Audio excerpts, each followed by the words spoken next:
ഈ grand protest rally സെക്രട്ടേറിയറ്റിൻ്റെ നടയിൽ എത്തിയിരിക്കുന്നു.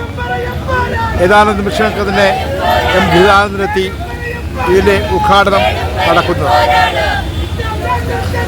നൂറുകണക്കിന് ആൾക്കാർ പങ്കെടുത്ത ഈ ഗ്രാൻഡ് പ്രൊട്ടസ്റ്റ് റാലി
സാധ്യമല്ല എന്ന മുന്നറിയിപ്പാണ് ഈ റാലി നൽകുന്നത്.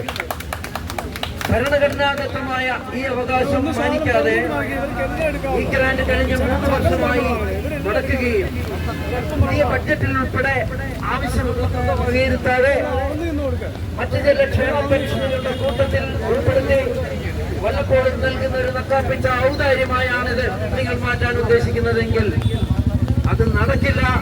ഈ വരുന്ന തെരഞ്ഞെടുപ്പിൽ ഉൾപ്പെടെ ഈ സന്ദേശം ഞങ്ങൾ ജനങ്ങളുടെ എത്തിക്കും. വളരെ പ്രതികൂലമായ ഒരു സാഹചര്യത്തിലാണ് ഇത് നടത്തുന്നത് ഞാൻ പറയാൻ കാരണം പഞ്ചായത്ത് തെരഞ്ഞെടുപ്പിനുള്ള നാമനിർദ്ദേശ പത്രിക സ്ക്രൂട്ടിനി ചെയ്യുന്ന ദിവസമാണ്.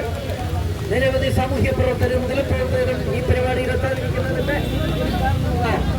മറ്റൊന്നിന് അവധിയായിട്ട് പോലും ഈ ദിനം അവധി ദിനമായി മുഖ്യമന്ത്രി പ്രഖ്യാപിച്ചിട്ട് പോലും ഭൂരിപക്ഷം സംഘടനാ പ്രവർത്തകരും വിദ്യാർത്ഥികളും ധാരാളം ദളിത് ആദിവാസി സംഘടനകളുടെയും അംബേദ്കറൈറ്റ് പ്രസ്ഥാനങ്ങളുടെയും സമുദായ സംഘടനകളുടെയും വിശാലമായ ഈ സഖ്യനിര ഈ പ്ലാറ്റ്ഫോം അതിന് നേതൃത്വം കൊടുക്കുന്ന ഞങ്ങളുടെ ആരാധനായ ബഹുമാന്യനായ സംസ്ഥാന ചെയർമാൻ IR സദാനന്ദൻ അവർ ഈ ശക്തമായ കേരള ചരിത്രത്തിൽ ആദ്യമായി ദളിത് പ്രസ്ഥാനങ്ങളുടെയും ആദിവാസി പ്രസ്ഥാനങ്ങളുടെയും വിപുലമായ വിദ്യാർത്ഥി യുവജന സംഘടനകളുടെയും ഈ കൂട്ടായ്മയ്ക്ക് രചനാത്മകമായ വിപ്ലവാത്മകമായ നേതൃത്വം നൽകുന്ന കേരളത്തിന്റെ ദളിത് ആദിവാസി വിപ്ലവ നായകൻ ബഹുമാന്യനായ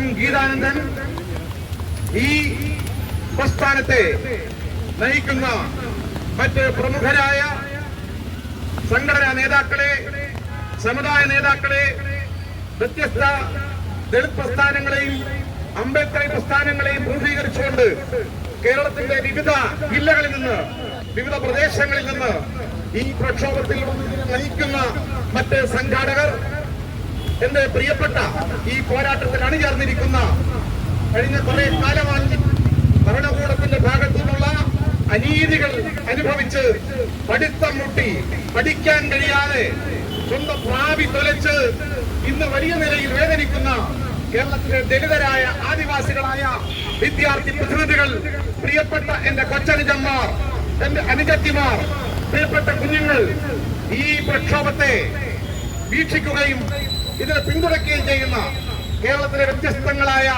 മനുഷ്യാവകാശ പൊതു പ്രസ്ഥാനങ്ങളുടെ സന്നിഹിതരായ നേതാക്കൾ ഇതിന് ഐക്യദാർഢ്യം പ്രഖ്യാപിച്ചുകൊണ്ട് ഇത് റിപ്പോർട്ട് ചെയ്യുന്ന കേരളത്തിലെ പ്രമുഖരായ മാധ്യമ പ്രവർത്തകർ ഞങ്ങളുടെ ഈ പ്രതിഷേധം ഇത് ഭരണകൂടത്തെ അറിയിക്കാൻ ഈ മഴയത്ത് ഞങ്ങളോടൊപ്പം നടന്ന് ഇത് റിപ്പോർട്ട് ചെയ്യുന്ന പോലീസ് ഉദ്യോഗസ്ഥന്മാർ, ഈ നാട്ടിലെ പ്രമുഖരായ മറ്റ് മനുഷ്യ സ്നേഹികളെ, നല്ലവരായ ജനാധിപത്യ വിശ്വാസികളെ, ഇവിടെ സൂചിപ്പിച്ചതുപോലെ ഇത് കേരള ചരിത്രത്തിലെ ഏടുകൾ രേഖപ്പെടുത്താൻ പോകുന്ന ഏറ്റവും ശക്തമായ കേരളത്തിലെ ദളിത് ആദിവാസി ജനതയുടെ, വിദ്യാർത്ഥികളുടെ, ജനങ്ങളുടെ മനുഷ്യാവകാശ പോരാട്ടമാണ്. നീതിക്ക് വേണ്ടിയുള്ള അതിശക്തമായ പ്രതിഷേധമാണ് ഇവിടെ ഉയരുന്നത്. ഈ പ്രതിഷേധം ഇവിടെ ഈ കാലാവസ്ഥയുടെ പ്രതികൂലാവസ്ഥയിൽ മഴത്തുള്ളികൾ നമ്മളിലേക്ക് വർഷിക്കുമ്പോൾ മഴയുടെ തണുപ്പ്, മഴയുടെ മരവിപ്പ്, ആ മരവിപ്പിന്റെ നടുവിൽ ഒരു കാര്യം പറയാൻ ആഗ്രഹിക്കുന്നു. ഈ മഴത്തുള്ളികൾ നമുക്ക് തരുന്നത് തണുപ്പാണെങ്കിൽ ഞങ്ങൾ പറയുന്നു, കേരളത്തിലെ മഹാത്മാ അയ്യങ്കാളുടെയും പാമ്പാടി ജോൺ ജോസഫിന്റെയും പൊയ്കയിൽ അപ്പച്ചന്റെയും കണ്ടൻ കുമാറിന്റെയും ഇന്ത്യയിലെ മഹാനായ പുത്രൻ ഭരണഘടനാ ശില്പിയായ ബാബാ സാഹേബ് ബി.ആർ. അംബേദ്കറുടെയും പോരാട്ടങ്ങളിലൂടെ പോരാടി നേടിയതാണ് വിദ്യാഭ്യാസം ചെയ്യാനുള്ള ഞങ്ങളുടെ അവകാശം, ഞങ്ങളുടെ കുട്ടികളുടെ അവകാശം. ഈ തിരുവനന്തപുരം ജില്ലയുടെ ഹൃദയഭാഗത്ത് വെങ്ങാനൂരിൽ നിന്നുമാണ് വിദ്യാഭ്യാസത്തിന് വേണ്ടിയുള്ള, അറിവിന് വേണ്ടിയുള്ള, ഈ വിജ്ഞാനത്തിന് വേണ്ടിയുള്ള മഹാത്മാ അയ്യങ്കാളുടെ വില്ലുവണ്ടിയുടെ ചക്രങ്ങൾ ഉരുണ്ടത്.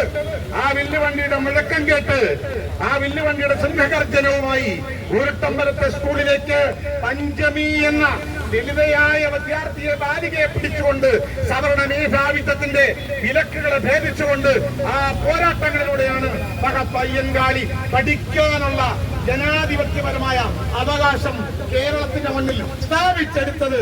ഇത് സൗജന്യമല്ല, ആരുടെയും ഔദാര്യമല്ല, പോരാട്ടങ്ങളിലൂടെയാണ്. നൂറ്റാണ്ടുകളോളം അറിവിൽ നിന്ന്, വിദ്യാഭ്യാസത്തിൽ നിന്ന്,